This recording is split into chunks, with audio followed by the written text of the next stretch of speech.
G'day guys, so today we are going to be talking about the dreaded front squat. I don't think there's too many people out there who are jumping at the bit to do the front squat. However, it is a really good quad activating exercise to very much target your quads, very much to an exercise that will show you potentially where you're going wrong with your squat pattern. And the reason being is because you need to be very upright when you do a front squat, otherwise obviously the bar will fall off your shoulders. And those who don't know what a front squat is, well, you'll see what I'm talking about in just a minute.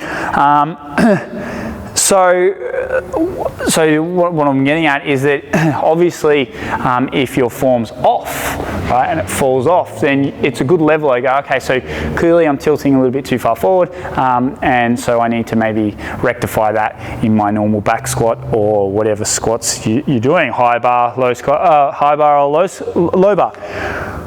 Right, now obviously you can see a couple of appendages to the squat bar, to the barbell, and I'm going to show you 3 different ways in which that you can use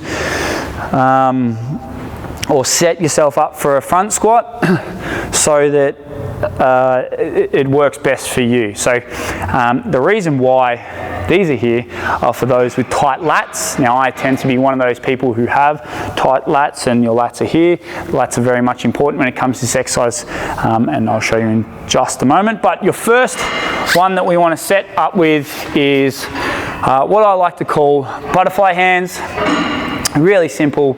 All you're going to do is you're actually not going to create a butterfly, because if you have the barbell sitting there, it's going to hurt. However, you're just going to have your hands like so. You're going to come up and under, and the bar is going to sit up onto the front of you just like so, and up onto your clavicular joint, or your clavicle just here, and probably sitting in that nice little groove where your anterior deltoid meets, or where this muscle here meets your clavicle or your collarbone. Right, so that's number 1. Number 2 is you can create what we call cricket fingers, right? And so what the cricket fingers do is that you're going to start on the barbell, and you're going to come up and under, and you're going to sit in like this. Now, I must warn you that by doing it this way, obviously the pressure is down. And so if you have poor wrist mobility, you might feel a stretching sensation that could potentially lead to pain. So probably best, it'll be one that you'll have to move into. Now, me personally, I really like this approach because I feel very much as if I've still got control of the bar. However, really your hands and your hands should just be resting where they are. You should be able to essentially do the front squat like this, and the barbell sit across your clavicle, so it should be traveling through or rested on your body rather than resting in your hands. So, but that's the cricket fingers. And then the last one is with our straps. And what we will do with these straps is we will come up and under and hold the high part of the strap up in, and so that you can get those arms up nice and high if you have poor lat flexibility. So we'll go through, we'll do the butterfly effect first. Now, this mic might be really poorly positioned, so I'm going to put this up here. I apologise if this starts making all sorts of noises. Anyway, right, so here we go. Butterfly fingers, up and under, sit on the clavicle, and you can see that even here, right, that it's sitting on my clavicle. I can go like this. Butterfly fingers is purely to hold, or Adrian is probably another way, purely to stabilize the bar, and we go up and down like so. Number 2 option is cricket fingers. Cricket fingers, like you'd hold a cricket ball like this along the seam. You come in and you find just on the inside of your shoulder width, come in and under, elbows up nice and tall, seated up nice and high. Now you can see that both my wrist flexibility and my lat flexibility are really coming into play here, and they're being quite annoying. So although I'm a big fan of this exercise, this way, it's probably not the best suited weight for me personally, which is why I moved to this. Same process, same width when it comes to where the placement of the straps are, just past shoulder width, or just inside shoulder width. Come up and under, and you can see now how much higher my elbows are, and how it's a lot easier for me to get into this position. So yeah, now that's those. 2 seconds while I readjust the mic. Hopefully we picked up all of that. Right. Now, position of the bar. Where are we looking for this to go? We are looking to run across our clavicle here. And so when we are coming down, we need to create, the first point of call is to create stability through our upper body, and then we can create stability through our lower body. Obviously with the upper body, we need to be disc-racking it the way we want it to, otherwise you're going to feel as if it's lopsided here, there, everywhere, right? So with the front squat, we want to make sure that we have our upper body nice and stable, and then we can concentrate on 3 points of contact and what to do with the hips. So, how do we create stability in this? A lot of people complain that it chokes them, so the bar sits in here. Now, if the bar's sitting in on your neck, it's telling me a couple things. One, your shoulder blades aren't pinned back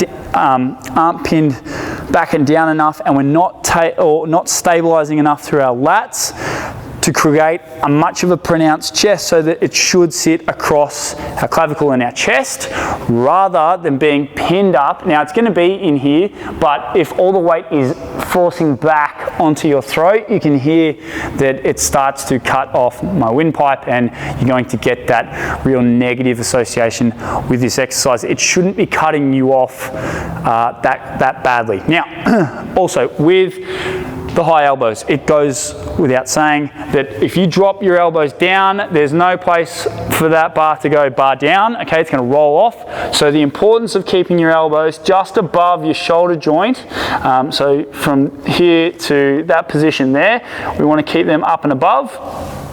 And by doing so, it's going to ensure that a couple of things. One, we're going to stay up nice and tall on the way down, and number two, that bar's got nowhere to go, okay? It's going to stay where we want it to stay. So, again, just a quick recap with the upper body. We want to make sure that we're pulling our shoulder blades back and down. We're pronouncing our chest, okay? We're also going to take a big deep breath in and brace like we normally would with any squat. All right, so shoulder blades back and down, big deep breath in, brace. Elbows are going to come up nice and tall. Elbow point 1 is going to be above our shoulder joint point 2, okay? And we are going to then come out with our feet. Right, let's talk about what to do with our lower body in order to stabilize this and where we're looking to feel this. Okay, so a lot of people are so used to potentially loading their posterior chain in, say, low bar squats. We're actually looking and actively looking for our quads. Right, so what does that mean? Well, a lot of people have been taught this crap idea of two things. One, that your knee can't go over your toes. That's crock of shit, okay, to put it frankly. And number two is to sit down when they squat. So you need to break at the hips. Now, that's true to a certain extent. And what I mean by that is, if I break at the hips and not worry too much about what's happening with my feet and my knees, what tends to happen is I end up in a deadlift position, right? And come down like this. Now, especially with a front squat, that's the worst thing you possibly could do. And the reason being is because if I come down like this, if I break so heavily like that, already I'm putting myself at a disadvantage where I am going to lean forward and the bar's going to roll off. Okay, so how do we combat that? Well, remember, the art of the squat is the ability to take your body, put it between your feet, stand back up again. Okay, so if we can now maybe change our thinking around, okay, well, I do need a break at the hips. There needs to be a slight break at the hips, but once I'm in this slight position here, it's now that I want to start thinking that I'm a ballerina, and then I'm going to take my knees out and come back in. Okay, that's the idea. So like this, all right? The reason being is because this allows our body to travel between our feet, stand back up again without tilting forward, okay? When I tilt forward, it's because, well, there's nowhere for me to go because my legs are in the way. But if I push my knees out, that ain't the issue. Right, so also just quickly, or while we're headed that way, we'll talk about our feet. So what we want to create is stability through our glutes, right? So we have stability through our shoulder blades by pulling it back and down. We have stability through our midsection because we're bracing. We're taking a big deep breath in. And there's two ways you can sort of cue this. One is you're going to, I've got a belt and we're going to blow that belt off, okay? So we're going to take a big deep breath in and try and push the belt off with our abs. Or number two is as if I'm going to give you a little punch in the stomach and brace for that, right? So that's 1 and 2 done. Now, but we need to stabilize these hips. Now, the way we do that is through our glutes. But how do we activate our glutes if we're targeting our quads? Well, we're thinking more along the lines of moving our quads. Well, our glutes do a few movements, one of them being external rotation. So it's this movement here, okay? So we can mimic that movement, or we can create what they call hip torque via simply screwing our feet into the ground and pushing our knees out. Pushing our knees out. That's what we're trying to achieve. So we're going to get some glute activation or glute stability through our hips by simply pushing our knees out. So how do we do this? Well, we have 3 points of contact. 1 and 2 are in line with our big toe and our pinky toe, okay? Number 1 is in line with our big toe, number 2 is in line with our pinky toe. And the way you can feel those 2 points is if you get up onto your toes. Number 3 is if you rock back onto your heels, you'll feel your heels, and that point there is number 3. Right, now what do we do? Well, we can't externally rotate like this, but we can create hip torque by mimicking that movement. So when I go and plant my feet down and plant those 3 points, and those 3 points aren't to come off the ground, and push my knees out, you will feel your glutes activate. Awesome. There is your hip stability. Now, for those of you who have poor ankle mobility, so stability is the ability to, oh God, say that. Stability is the ability. Stability is making sure that joint is nice and obviously stable. Geez, that's stating the obvious. By activating those minor and major muscles, okay? So you have full control over that joint.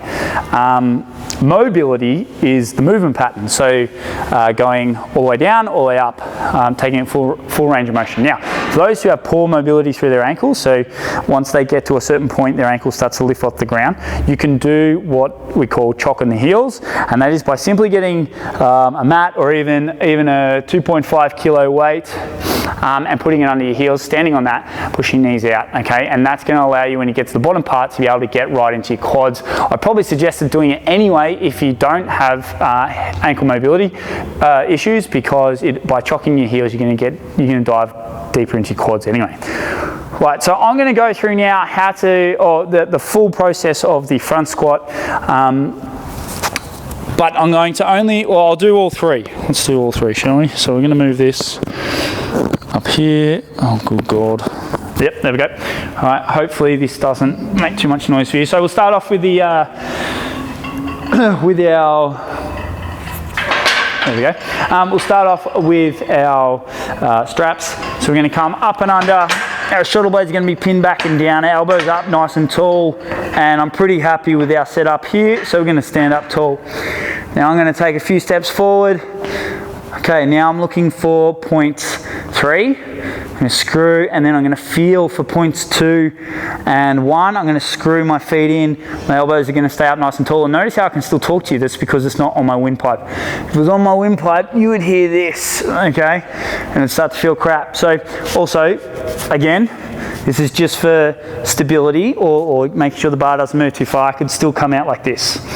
Okay, so we're in nice and tight, nice and strong, shoulder blades pinned back and down. Screw our feet in, knees are going to go out.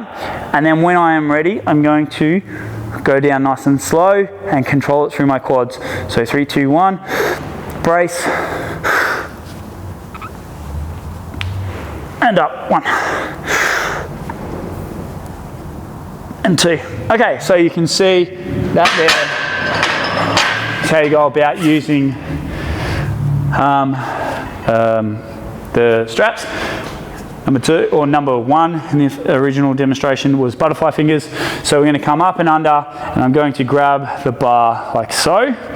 Okay, come in, Keep those elbows up nice and tall. Remember, point 1 is higher than point 2. You can hear that this one's diving into my throat a little bit more, but we'll find our spot. That's it. Okay, same thing again. Look for point 3, point 1 and 2. Screw our feet in. Knees are going to go out. Okay, you can see that again. This is just for stability's sake. Stability's sake. Shoulder blades back and down, elbows 1 and 2, or points above 1 and 2, or 1's above 2. Screw our feet in, knees go out. Big deep breath in, brace, and down. And drive. Oh, that was a bad example. Knees caved in. Again. And drive. There we go. And drive. Good. And the last example is cricket fingers. Again, same process. Fingers starting just inside your shoulder width. Rolling up and under. And wedging yourself in nice and tight. Okay, you can see how poor I am at this because my elbows aren't going up above my shoulder joint. This is going to be a poor demonstration. You want these elbows up nice and tall, but you can see I just don't have that flexibility and range of motion through my lats. Shoulder blades back and down, knees screw in, big deep breath in. Brace. Knees out, drive up. 1. Big deep breath in. Drive up. Okay. Whew. Let me rearrange this, hopefully you can still hear. Okay, and team, that there is how you go about doing a front squat with 3 different variations.